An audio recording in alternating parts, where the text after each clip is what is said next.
escritura, el Evangelio tiene como procedencia Dios mismo. Pablo aquí no está diciendo el Evangelio de tal fulano, no, el Evangelio de Dios. ¿Por qué? Porque el Evangelio, su procedencia es Dios mismo. El Evangelio, hermanos, son las buenas nuevas.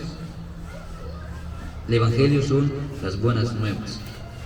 Dice que Él había prometido antes por sus profetas en las Santas Escrituras.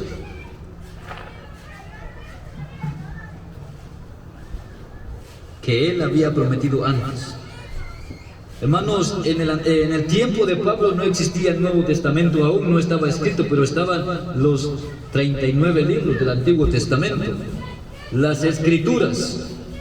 Y Pablo, hermanos, cuando predicaba el Evangelio, todo lo que habían hablado los profetas desde Génesis hasta Malaquías, allí estaba el Evangelio. ¿Y qué decía el Evangelio? Pablo más adelante lo va a decir y lo va a presentar a Jesucristo como Señor, como el Hijo de Dios y como el Mesías, el Cristo.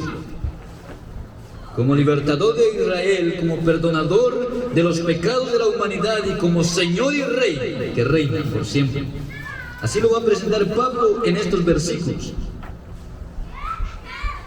Y hermanos, cuando Pablo iba a su ministerio y se presenta aquí, él no se presenta como el gran hombre que fue un gran hombre de Dios. Como hemos visto, él se presenta como un siervo, alguien que sirve y que cree superior a los demás. ¿Por qué? Hermanos, cuando nosotros vemos, ¿por qué Pablo, cuando hablaba el Evangelio, él se considera así? ¿Por qué él no dice, por mí se convirtieron muchos? ¿Por qué él no dice así? Porque, hermanos, cuando él presenta y dice, el Evangelio es poder de Dios, por lo cual yo no me avergüenzo del Evangelio, porque es poder de Dios. No depende de usted ni de mí, pero sí, hermanos, el Señor nos haya llamado para predicar el Evangelio, para hablar del Evangelio, las buenas nuevas de salvación, decirle al pecador que está en pecado, que la ira de Dios está sobre él, que va a la condenación y que Dios está sumamente airado con él, sí es nuestra responsabilidad como siervo de Dios. Es un privilegio poder servir al Dios Todopoderoso. Y Pablo, hermanos, el Señor lo llamó.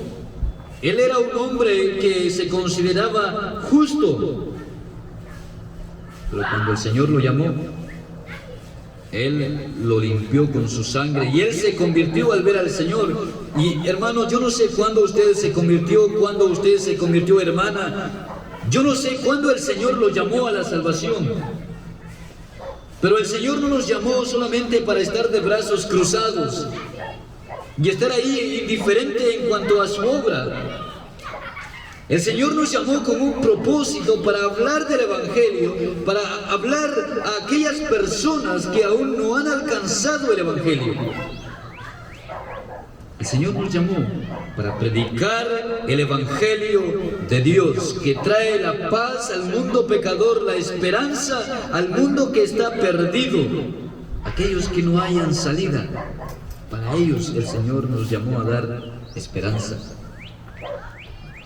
Y Pablo aquí se presenta como el siervo, predicador del Evangelio, el Evangelio que tiene procedencia Dios mismo, que Él había prometido por sus profetas en las Sagradas Escrituras. Como decía, hermanos, Pablo, fíjese que Pablo no solamente, cuando uno busca e investiga qué estudio tenían estos hombres, ellos estudiaban muchas cosas que cuando usted ve en el libro de los Hechos, él aún cita unos pasajes de escritos de filósofos. ¿Pero para qué? Para hablar a personas según su contexto.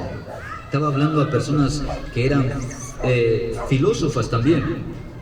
Pero él, cuando presenta el Evangelio, hermanos, se lo presenta según las Escrituras.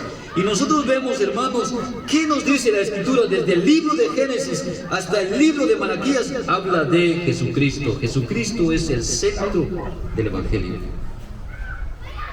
Yo no sé qué importancia tiene Jesucristo para cada uno de nosotros, pero cuando hablamos de Jesucristo, hermanos, vamos a hablar desde el libro de Génesis hasta el libro de Apocalipsis. presentando a Jesucristo como el Salvador del mundo, y al hombre, hermanos, que necesita de Jesucristo como el hombre que está muerto en sus delitos y pecados, al hombre que va a la condenación eterna, pero a Jesucristo que es su libertador. Y Pablo, hermanos, él se consideraba un siervo de Jesucristo. Versículo 2, que él había prometido antes por sus profetas en las Sagradas Escrituras acerca de su Hijo nuestro Señor Jesucristo.